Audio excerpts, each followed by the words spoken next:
Hello everybody, welcome to कुम्स kitchen.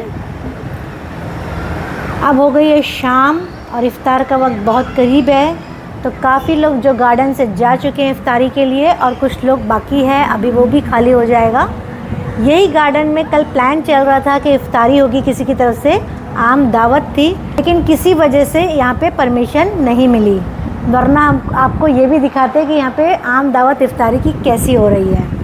बहरहाल आपको आवाज़ आ रही होगी हवा की, और बहुत अच्छी और बहुत तेज़ हवा चल रही है, बहुत बेहतरीन हवा चलती है और बहुत ठंडी ठंडी हवा चलती है, बहुत अच्छा लगता है। इवन यहाँ की खिड़की जो है ना बंद रखना पड़ता है कि बहुत तेज़ हवा चलने से क्या होता है, हमारे सामान भी जो है थोड़े छोटे छोटे जो है उड़ने लग जाते हैं। और ये बाम्बू जो आपको दिख रहा है ना हमारे घर के बाहर, ये हमारी बिल्डिंग की रिपेयरिंग चल रही है।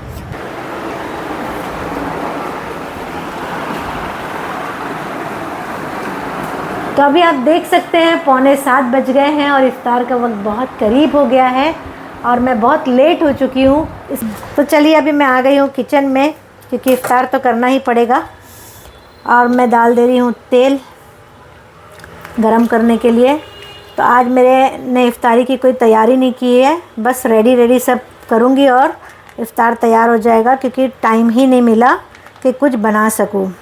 और आज तो सीख भी अवेलेबल नहीं है, तो सीख भी आज हम नहीं खाएंगे। तो आज हमारे पास सीख नहीं है। आज हम बना रहे हैं मटन खीमा समोसा। बना नहीं रहे, एक्चुअली रेडी है। और मैं खाऊंगी हाफ मून पाई, क्योंकि मेरी बेटी चली गई मॉल में। वो आज संडे भी है और इंसिया को लेके घूमने गई है। बहुत दिन से इंसिया के साथ घूमी नहीं थी, तो वो चली गई आज, और वो वहीं से रोज़ा खोल के आएगी।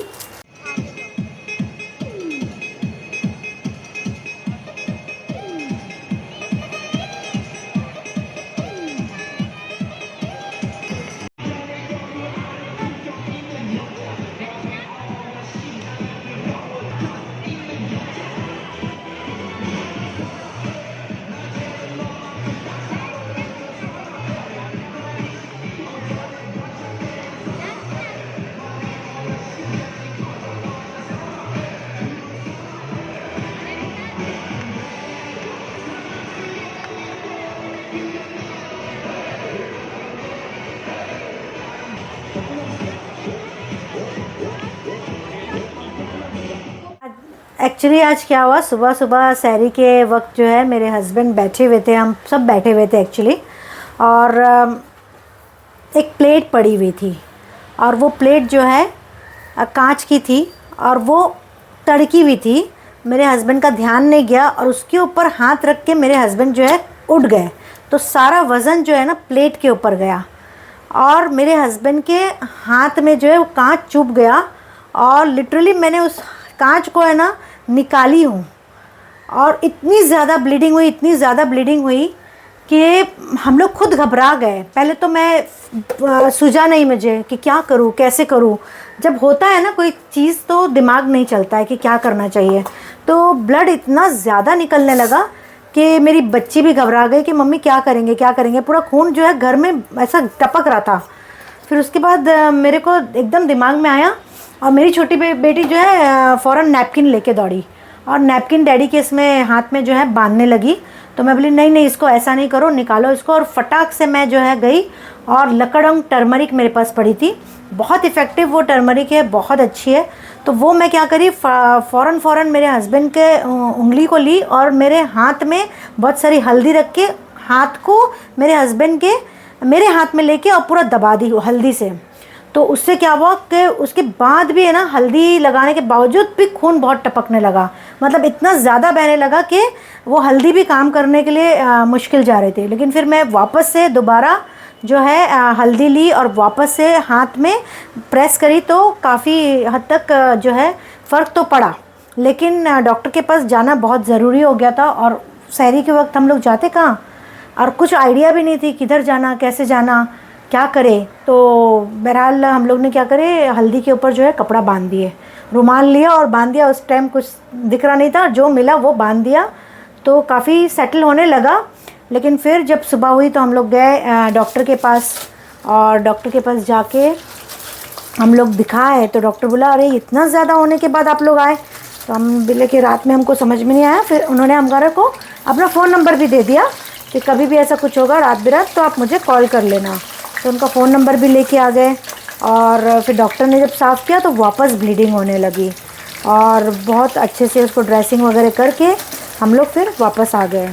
तो समोसा निकाल दी मैंने और मेरे लिए हाफ़ मून निकाल ली और हम लोग यही खाएंगे। थोड़ी चटनी भी रखी है और आज ही मेरी जो है हेल्पर ने चटनी पीस दी थी तो मैं वो चटनी भी निकालूंगी और इसके साथ खाएंगे। और चाय तो मेरी बनी रही है तो चाय और ये इनफ हो जाता है। 2 लोग के लिए कितना लगना है, 2 लोग के लिए ज़्यादा से ज़्यादा इफ्तार में कितना लगेगा। इसके बाद हम लोग खाना भी नहीं खाएंगे, बस इतना इनफ हो गया हमारे लिए।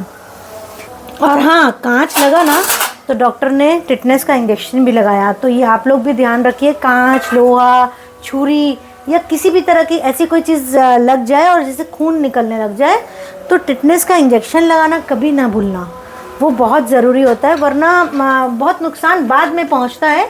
वो हमको कैसे पता चलता है, पता है जब हमारे बाद में एज जाती है ना तब बहुत सारे प्रॉब्लम्स आते हैं ना, तो मालूम पड़ता है कि टिटनेस का इंजेक्शन कितना ज़रूरी था।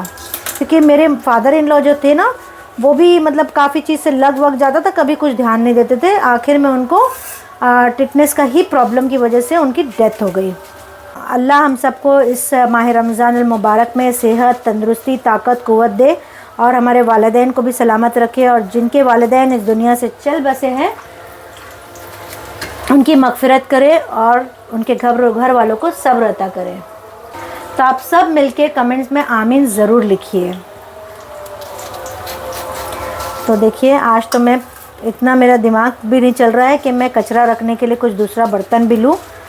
आज मेरे हस्बैंड को देख के ना हम लोग को बहुत रोना आया और बहुत तकलीफ़ हो रही थी देख के उनको, क्योंकि वो बहुत मेहनती है और बहुत ज़्यादा। और जब डॉक्टर ने साफ़ किया तो मुझे लगा कि बहुत नॉर्मल सफाई हो रही है उनके ज़ख़म की, लेकिन जब बाहर निकले तो बोले कि मैं चीख देता था, इतना पेन था जब वो साफ़ किया। जब बाद में बताया तो मुझे बहुत दुख हो रहा था कि अरे बाप रे इतना पेन हो रहा था ये। और देखिए मैं आपको दिखाती हूँ, उनकी उंगली दिखाइए रियाज, पूरा बहुत बड़ा मतलब अंदर डीप कट गया एक्चुअली। लेकिन खुदा का शुक्र है और एहसास भी ना होता है अपने को कि एक एक आज़ा जो है ना, अपने एक एक बॉडी के पार्ट्स जो है ना वो कितने काम के हैं। ये 2 उंगली की वजह से वो काफ़ी काम नहीं कर पा रहे हैं, कुछ चीज़ उठाना रहता है ना उनको तो फिर से याद करते हैं अल्लाह कितना काम का है ये 2 उंगली। हमको एहसास भी नहीं है और हमको शुक्र भी नहीं है। तो इंसान को है ना हर वक्त शुक्र भी करते रहना चाहिए कि हमारे बॉडी पार्ट्स सलामत रहने के लिए। जिनके पास बॉडी पार्ट्स सलामत है ना उनको एहसास नहीं होता है कि हमारे बॉडी पार्ट्स कितने काम के। एक एक अल्लाह ने जो नाखून बनाया है, एक एक जो पार्ट्स बनाया है, हमारे दिल, हमारे गुर्दे, हमारी ज़बान, हमारी आँख, हमारी नाक, एक एक आईलैशेस, आईब्रोज़, हर चीज़ किसी ना किसी वजह से बनी है। तो सब मिल के लिखिए कमेंट में शुक्र अल्हम्दुलिल्लाह। तो इतना तो आप लिख ही सकते हैं, तो ज़रूर लिखिएगा और शुक्र भी करिएगा कि हमारे सारे लोगों के आज़ा सलामत है और अल्लाह करे हमेशा सलामत रहे। तो देखिए आज मेरा दिमाग इतना भी नहीं है कि मैं इसमें इमली डालूं, तो अभी मैं तलते तलते मुझे याद आया कि मैं इमली डाल लूँ। इमली इमली इमली किधर गई? तो मैं थोड़ी इमली भी डाल देती हूँ ताकि तेल जो है हमारा गंदा नहीं होगा। तो आप लोगों ने कितने लोग जो ऐसे हैं जो इमली को यूज़ किया और उसका फ़ायदा आप लोग को पहुंचा, तो कमेंट में ज़रूर लिखिएगा कि आप लोग ने इमली कैसे यूज़ किया और आप लोग को कितना फ़ायदा हुआ, कैसा लगा इमली यूज़ करने से। ऐसी बात आपको क्या पहले मालूम थी या ऐसे टिप्स एंड ट्रिक्स आपको चाहिए तो मुझे बताइए, तो मैं और भी टिप्स एंड ट्रिक्स आपको बताऊँगी। तो अज़ान की आवाज़ भी आ रही है और इफ्तार का वक्त भी हो गया है। और देखिए ये वाला जो पार्ट है ना समोसे का, मैं आपको बता रही हूँ, जब आप लोग समोसा फ्राई करते हैं ना तो ये पार्ट है ना जल्दी से डार्क होने लगता है, इसलिए आप लोग है ना फ्लेम बहुत लो करिए। तो ये वाला पार्ट जो है ना काला हो जाता है जब आप हाई फ्लेम में तलते हैं, लेकिन लो फ्लेम में क्या होगा, ये डार्क ब्राउन ज़रूर होगा लेकिन ब्लैक नहीं होगा। इससे क्या होता है ना कड़वा लगने लगता है समोसे का पूरा टेस्ट ख़राब हो जाता है।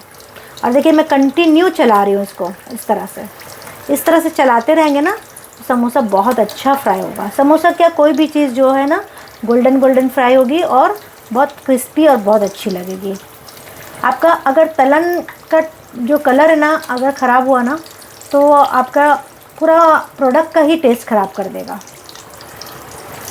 तो चलिए अज़ान की भी आवाज़ आ चुकी है और अब मैं यहीं पे मेरा ब्लॉग ख़त्म करूँगी। तो दुआ में आप लोग ख़ास याद करिएगा मेरे हस्बैंड को कि अल्लाह उनको शिफ़ा दे, क्योंकि बहुत पेन है उनको, और हम सब के रोज़े को अल्लाह कबूल करे। तो कमेंट में ज़रूर लिखिएगा मेरा ये व्लॉग आप लोग को कैसा लगा। मैं कमेंट सबके पढ़ती भी हूँ और जवाब भी देती हूँ।